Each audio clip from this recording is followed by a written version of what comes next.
Olá, pessoal! Tudo bem com vocês? Sejam muito bem-vindos e bem-vindas ao canal Inglês de Verdade. Hoje você vai ouvir um pequeno podcast em inglês, mas não é qualquer podcast.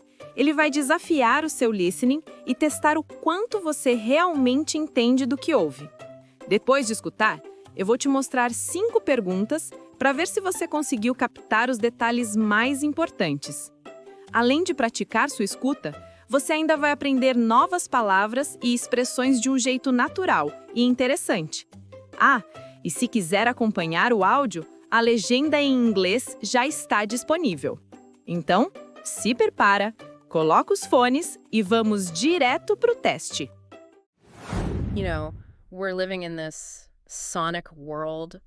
It's something our ancestors just couldn't have pictured. Not even close. The sounds are completely different now. Right. Like, think about just the last hour you've had.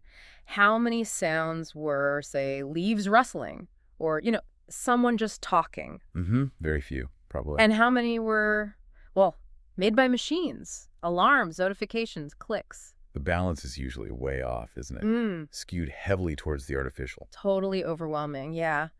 And that's actually what we want to dig into today, this whole idea of invisible engineered sounds and how they're, shaping things around us. Right. It's a fascinating area. And this deep dive, it's inspired by your curiosity, actually, and brought to you by the brilliant folks over at the YouTube channel Verdade. It really is remarkable when you think about it. The human brain, it's spent millions of years evolving to react to what? to react instantly to natural sounds. Ice breaking, a twig snapping underfoot, the nuances in another person's voice, that was survival. And Now suddenly we're just flooded with these digital signals, high-frequency sounds, things that have no real parallel in nature.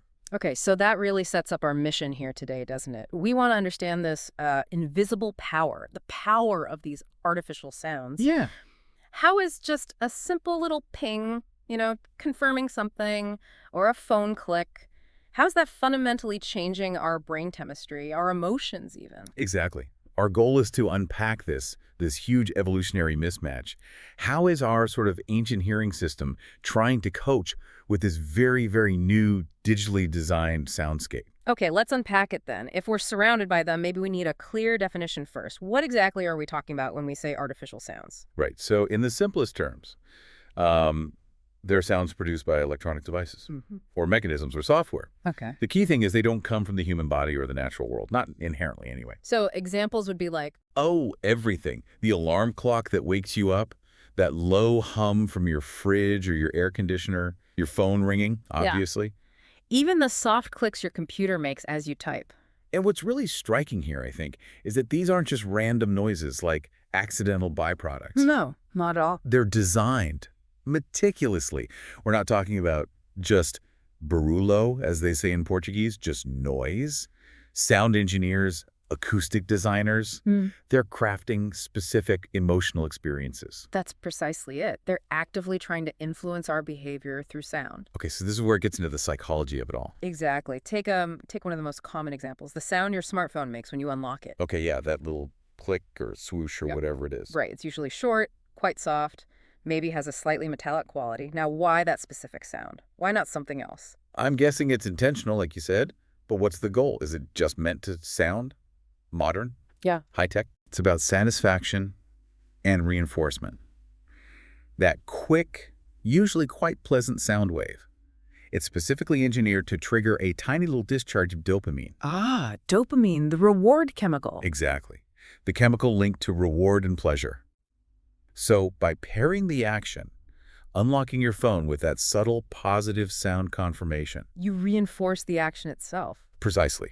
It creates this feeling of control, of accessibility. It makes the whole interaction feel, well, pleasurable, which makes you want to do it again. That's incredible. A chemical reward delivered through just a tiny sound. Does the same logic apply to, say, the camera shutter sound on a phone? Good example.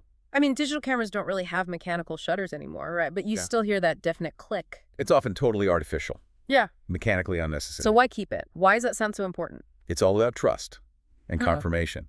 That artificial click provides crucial feedback through hearing. Okay. It confirms to you, the user, instantly, yep, photo taken, action successful. It gives you a feeling of security. Ah, so without the click, you might hesitate or wonder if it worked. Exactly. You might repeat the action or just feel uncertain. That little click bridges the gap, between the purely digital thing happening inside the phone and our very human need for a tangible result or real-world consequence. Okay, now this is where it gets, for me, really fascinating. This idea of the brain's evolutionary mismatch. Our hearing system evolved as a survival tool, right? To flag threats, find food, connect with others. Absolutely. It's fundamentally about processing vital information from the environment. So what happens when you bombard that ancient survival system with all these sounds that, well, they don't mean anything for survival, but they're constantly demanding our attention? Yeah, that's the crux of it. It's this collision between the old brain and the new world. Our brain's been trained for millennia to treat sounds as vital, urgent even. But these new sounds aren't urgent in the same way. Not usually. They're recent inventions, so our brain is kind of caught, you know, between two opposing reactions. Yeah. Stress on one hand and addiction on the other. Okay, let's tackle the stress side first. How do certain electronic sounds affect us negatively, even if we consciously try to just ignore them? Well, neuroscience research points pretty clearly to the amygdala. That's the part of the brain heavily involved in processing fear, threat, and stress. Right. The fight or flight center. Sort of, yeah. And sounds that are particularly, say, high-pitched or very repetitive or unpredictable. Like a really annoying, persistent phone ringtone. Yeah. Or nonstop notification sounds. Exactly like that. Those kinds of sounds register in the amygdala not just as background noise, but potentially as environmental threats, alerts, dangers. So even if I'm telling myself, oh, it's just my phone, a deeper, more primal part of my brain is reacting like it's a genuine high-alert situation. That seems to be what's happening. Yes. And that leads to this kind of low-level unconscious anxiety. You don't even realize it's the sounds making you tense. Right. The persistent noise can elevate your baseline stress levels. It triggers the release of stress hormones, especially cortisol. So you might just feel perpetually a bit uneasy or tense and not connected back to the constant barrage of electronic noise. But then you mentioned the flip side, the addiction circuit. Right. So if the jarring sounds stress us out, the confirmation sounds kind of reel us back in. Absolutely. It's the other side of the coin. Those soft, predictable sounds, the little swoosh when you send a message, maybe a chime when someone likes your post, or that dopamine-linked unlock sound we talked about. Those hit different circuits. Yeah, they activate our reward circuits. We are, in a way, being conditioned, maybe even becoming slightly addicted to these continuous, tiny little hits of pleasure, these micro-discharges delivered just by interacting with our technology. So it creates this constant psychological seesaw, little stress spike, little pleasure hit, over and over. It can feel like that, yeah. And this constant cycle, this stream of digital sound stimuli, it trains our minds to react instantly. But if we're always reacting, always being pulled away, what's the cost of all that? That excess stimulation? The cost is really measured in cognitive resources, your attention, basically. Yeah. Every single ding, every vibration, even if you don't actually look at your phone. It still pulls your focus for a second. Exactly. It steals a fraction of your attention. It forces your brain to make a little pivot, you know. It interrupts your train of thought, slows down complex tasks. It's like having your computer constantly running some background scan you didn't ask for. It just eats up processing power. And this state of constant activation where your brain is always sort of primed for the next alert, the next notification, that means we lose the ability to properly rest, doesn't A it? deep rest, yeah. And this brings us to this really interesting irony of modern life. The loss of silence. Yeah. Silence used to be just the default, the natural state, the background against which life happened. But Now, for a lot of people, actual silence feels really uncomfortable, even anxiety-provoking. So what do? Yeah. They fill it constantly with background noise music, TV, podcasts, white noise machines. They mistake just having auditory input for actual mental comfort or rest. But the brain actually needs silence, doesn't it? It's not just like a nice to have. It's biological. No, it's fundamental. Your brain requires periods of low stimulus input. It needs that downtime to reorganize itself. That's crucial for things like consolidating memories, clearing out waste products. And letting those stress hormones dissipate. Exactly. Allowing cortisol levels to finally drop back down. But by actively pushing silence out of our lives day after day, we're basically preventing these natural cycles of restoration. The cycles our minds need to function at their best. So we're kind of choosing constant low-level alertness over deep restorative rest. In many ways, yes. That seems to be the trade-off we've made. often unconsciously.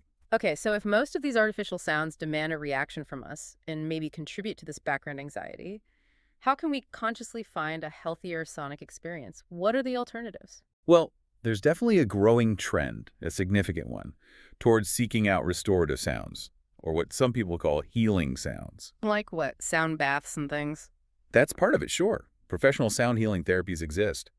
But it can also be much simpler, just using high-quality recordings of, say, rain falling, or a forest environment, or listening to harmonious music, sometimes tuned to specific calming frequencies. And does that actually work? Is there evidence? Yeah, there's quite a bit of research showing that these kinds of natural soundscapes can genuinely help. They can lower heart rate, reduce stress markers, even improve concentration for some tasks. So what would you say is the single biggest difference between, like, the sound of a babbling brook on a recording and a text message alert? It feels like more than just pleasant versus jarring. Oh, it's profound, I think. And it really comes down to demand. Demand. Yeah. Natural sounds, or these restorative sounds, Mm-hmm. they typically do not require a response from you. They just exist. They're part of the environment. They give your mind permission to just wander, to relax, to not be on. Right. In contrast, the vast majority of the artificial sounds we encounter every day demand a reaction. Look at me, answer me, click this, buy that, respond now. Ah, I see. One lets you be, the other pulls you in. Precisely. And that fundamental distinction really defines the impact. It's the difference between a soothing environmental backdrop and a potentially stress-inducing technological noise. And managing that demand aspect, that's becoming really central to product design now, isn't it? Let's talk about strategic sound design in industry. Absolutely. It's huge. You see companies like Apple, Tesla, Sony, they invest a lot of money in creating their own signature sounds. Why is having a specific brand sound suddenly so important? Well, it's essentially nonverbal marketing, isn't it? Hmm. These companies use signature sounds to reinforce their brand identity, to evoke specific emotions, maybe luxury or reliability or cutting-edge innovation. So it's like painting the brand with sound. Kind of, yeah. Think of it as adding an auditory texture. It's subtle, but it solidifies the brand's presence every single time you interact with the device or the product. It becomes instantly recognizable. The electric vehicle example I mentioned before is perfect here. EVs are almost silent naturally.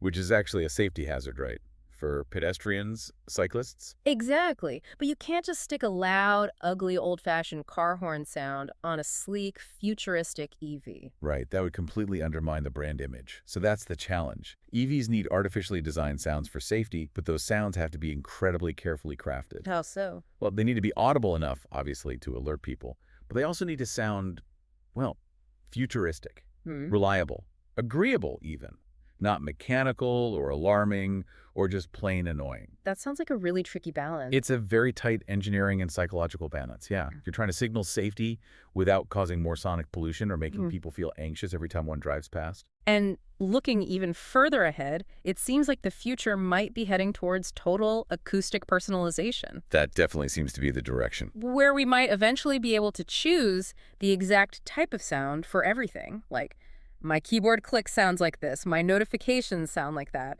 turning sound into part of our identity. That's the frontier, really. The moment sound becomes completely customizable, it shifts, doesn't it? It goes from being just a utility, a functional thing, to being a core part of how we express ourselves. Wow. Imagine choosing, I don't know, a deep resonant chime for your important email alerts instead of a sharp, high-pitched ping, just because that deep sound feels calmer to you or more aligned with your personality. That's quite a thought. So let's try to wrap this up. What does all this mean for us right now, today? We've established we're basically swimming in this ocean of invisible engineered sounds. Constantly surrounded. And they profoundly shape our productivity, our mood, maybe even our relationships in ways we don't fully grasp. They offer these little hits of comfort, of pleasure. That's true. Yeah. But they also seem to constantly pull us away from that necessary quiet, the silence our brains actually seem to desperately need. Yeah, I think understanding that deep influence, just becoming aware of it, that's really the foundational first step. Once you're aware, you can start to use sound more consciously. How so? Well, you gain the power to curate your own sonic environment a bit more. Maybe that means choosing sounds deliberately to help you focus, or actively seeking out natural soundscapes to help you relax. Or just choosing silence sometimes. Or just making that sometimes radical choice these days to reconnect with the silence. The silence we've almost collectively forgotten how to just hear.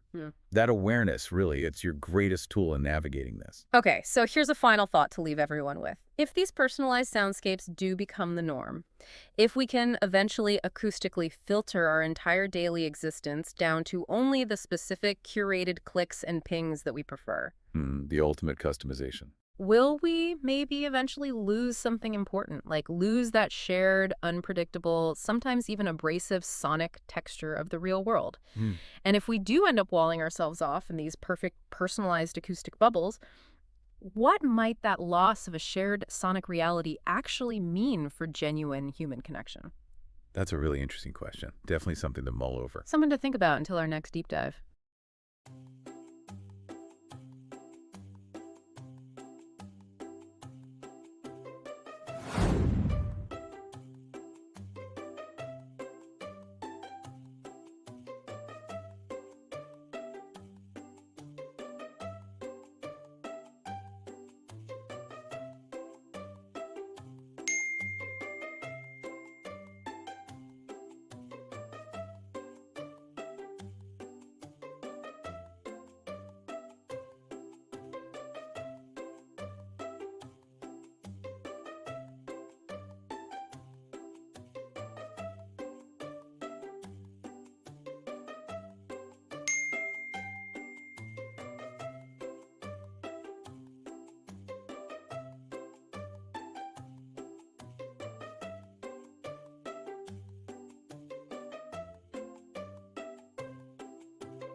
E aí, como foi o seu desempenho? Conseguiu entender bem o podcast?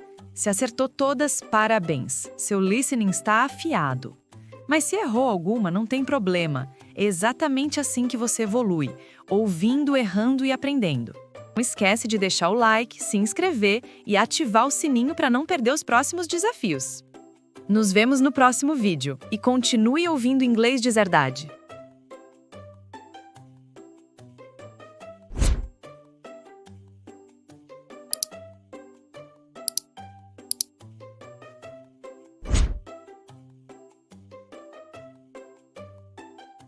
E se você assistiu até aqui e quer aprender inglês sem gastar um centavo durante todo o processo de aprendizagem, com acesso a ferramentas, atalhos e mentoria que vai fazer com que você absorva o inglês de forma rápida e natural, eu te convido a conhecer o método dos 9 Passos para a Fluência, onde você vai conhecer a forma correta de aprender um inglês. Good. Now we can go in the water.